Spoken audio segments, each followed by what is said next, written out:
Hey guys, Wendy, hi. You know that. Happy Friday.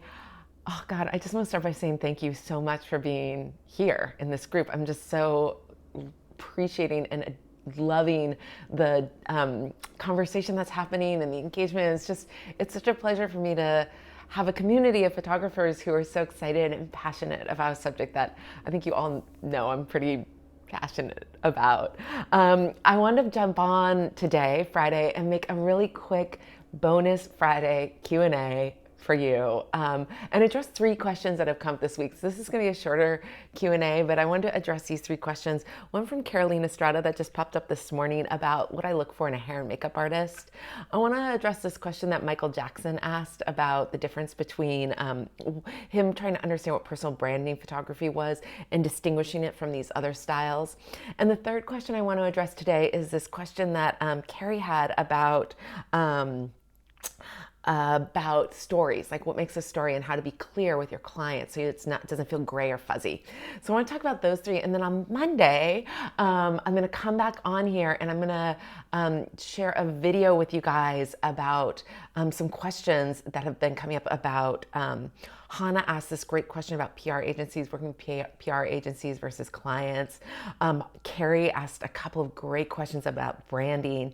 And then Kylene and Laura both asked about marketing. So on Monday, you're going to get some answers to those questions. But today I want to start with these questions. And I'm going to start with this question that Michael Jackson, brought to the group. I'll read it to you first and then I'll give you my 2 cents. He said, I hope this isn't too remedial, but I'm trying to understand what makes a photo acceptable for personal branding. I would love to see the same subject shot in the same location with different photographic styles. Snapshot, portrait, lifestyle, event photography style, and personal branding. So he wants to see what one shot looks like from those 4 different perspectives. And I'd really like to see the difference about each style, or maybe someone can describe the differences. Is it the lighting that's used, spacing around the subject, candid versus pose? What makes personal branding photography different from the other styles? So we're going to start with this question. Mike, I love this question. And as someone who, I think your curiosity and wanting to understand the difference is so valuable. I don't think you would see much difference if I was to show you, me taking the same moment as basic snapshot, portrait, lifestyle, event, or personal branding. To me, I've been an event photographer. I've done more classic like family portraits. I'm obviously a brand photographer now. I've done lifestyle shooting. It's all really like the same aesthetic for me. It's a personal aesthetic. The way I shoot, the way I light, the way I frame. That said, there are some specific things. And so when we think about a personal branding image, it could be an image that is more of a classic portrait in that it's like the person looking directly at us and engaging with us as the viewer of the image. It could be something that's a little bit more lifestyle where it shows the person in the image actually doing something lifestyle like, it could also be something that it could be them at an event, although I don't, that's sort of a different field, but sometimes you'll see event photography used in the same way that brand photography is used. But I think the what a lot of you got at in your replies, which I was so excited, like I loved just the engagement around this question, was that it's really about intent. And when we think about brand photography and the images I create for my clients, what's important for me is that they get photos that are useful for them to use online. So this question that you had about spacing is onto something.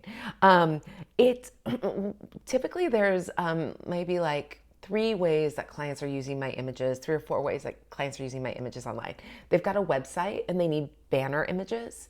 They are promoting something on Facebook and they need Facebook ads, again, another horizontal.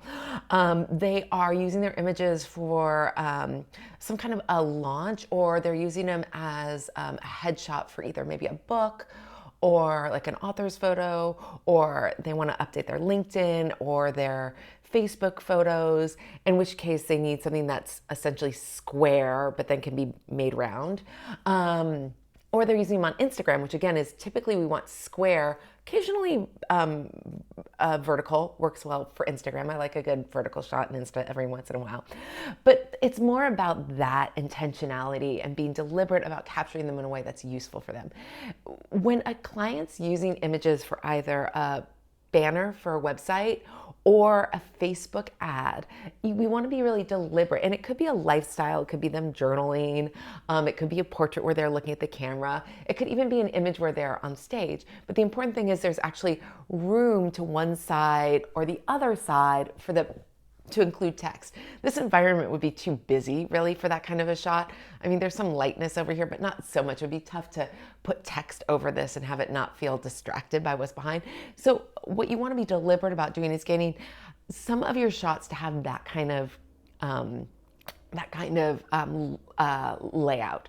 You want them framed in a way that allows the client to be at one side of the image and for them to include text to the other side. You also want images that are either lifestyle or portrait, and typically lifestyle actually is a little bit more engaging in a place like Instagram, and those want to be able to be square or vertical. I rarely see many horizontal images used on Instagram. It's really like the vertical or the square I think read best. So it's deliberateness in how you're framing and capturing the subject, less about the style. So that answers that question. If you have any more about that, write below and I'll respond. That's me responding. Okay, and then this next question that Carrie Porter asked, I'm going to find it here. It was so great. Here she said, okay, I'm really no, that's the one I want to answer next time. I see how some personal branding photographers use the term story to quantify different levels of packages. 2 stories, 3 stories. The 3 people I showed some potential pricing to using this terminology were confused. So they felt like it was like a little bit of BS, like what's a story? So here's how she said, I personally don't know that I really get the term either. Like, I called a photographer and they told me a package included 3 stories. I'd be like, huh? So how do you talk about this? I thought about session, but realized we shoot all 3 stories during one session, but that makes it kind of confusing. Totally. Okay, girl. So here's how I describe a story to a client when I'm on a sales call with them. And this, I'll say, during our time together, we'll shoot up to 7 different stories. Each story is a different look and location. And I'll customize this next piece of what I'm about to say to you to whoever I'm talking to. Let's say I'm talking to like a health coach. And I'll say to them, one story I imagine would be maybe we do shots of you in the kitchen and we'll have you in one particular outfit that feels relevant to the kitchen. We'll talk about that on our planning call. And maybe you'll be chopping lemons, or maybe you'll be making a smoothie or kale salad or something, but the way we'll capture that story is I'll take a variety of images within that one story, meaning I'll take an image of the whole kitchen where we see the expanse of the kitchen and we see the flowers in the background and we see the countertop that you're working at and we see the water with the lemon in it sitting next to you. And we see you laughing and chopping, because who doesn't laugh and chop at the same time? We'll capture like that whole scene, and then I'll capture some really tight, intimate shots of you, maybe looking directly at the camera, maybe holding holding that water with lemon. Maybe I'll capture some shots from above that just show like what you've got laid out, like a beautiful array of veggies. Or maybe we'll see you like putting food into a blender and making a smoothie. So there's a variety of images that happen within that story, but that's just one story. It's one location and one outfit. That's the way I distinguish a story. And so when I work with a client, we'll do up to 7 different stories. Let's say we do, for that same client, she changes her outfit and then we take that smoothie into the dining room and she's journaling with the smoothie. It's a whole new story, right? So it's like she's changing her outfit. Maybe she changes her hair. Maybe we change her lipstick. I don't know. But it's like a whole new story. It's a whole new setup is another way to describe it. So I hope that answers that question. If that doesn't, let me know and I'll expand below. Okay. This last question came in this morning from Carolina Estrada. And by the way, you guys, again, I'm just so grateful. Your questions are awesome. Your responses to questions are so great. I really love that whole conversation that Michael Jackson was having with all of you, with Kelsey and with Matt and with Margot about what distinguishes brand photography. It was such a great dialogue. So anyway, this last question is about what I look for in a hair and makeup artist. I hire artists who I say do what I call the a lot of makeup, no makeup look, which means they will spend like an hour and a half making a woman look like she's not wearing any makeup, but she looks beautiful. And in fact, that's what I want my clients to experience when they look in the mirror. I want them to look in the mirror. I want them to be like, damn, I look good. But actually, like, I don't even know what you did. Like, where's the makeup? Those are the kind of artists I hire.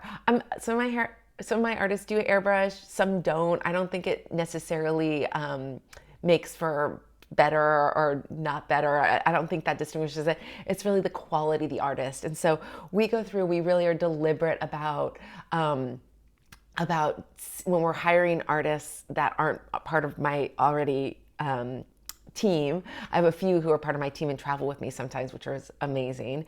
But when we're hiring artists who aren't that, who we've never worked for before, first we look at the quality of their work online. We look at them having ideally a variety of different kinds of images. So if they've got a bunch of 20-year-old brides that look beautiful with like a gorgeous updo, unless I'm working with like a young 20-year-old who wants a lot of updos, I'll want more variety in what they got online. And then I'll read their bio, and there's something in the bio I'm looking for.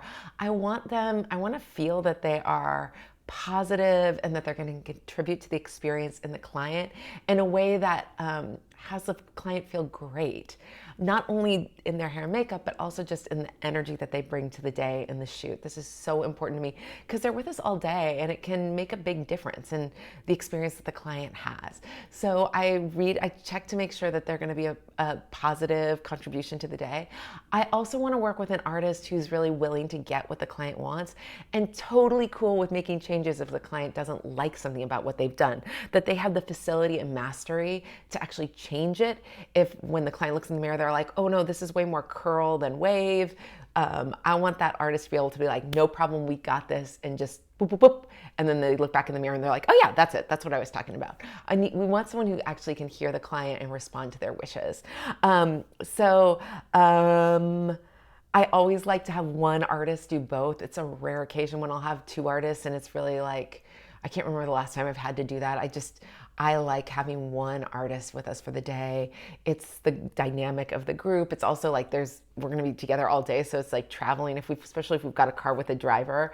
Sometimes we have a big SUV and it's no problem, but sometimes we'll be in like a really beautiful sedan, in which case there's 3 seats. So we want to be comfortable. So it's a little bit pragmatic. And I also just think it's one artist is more efficient. So that answers, I think, your questions about hair and makeup. Any other questions right below? Come back on Monday. I cannot wait for Monday's video. It's going to be about branding. How do we brand ourselves as photographers? Such great questions, Carrie Porter. And questions about working with PR agencies versus working direct with client. And then a couple of you have just been like, how do I get the word out?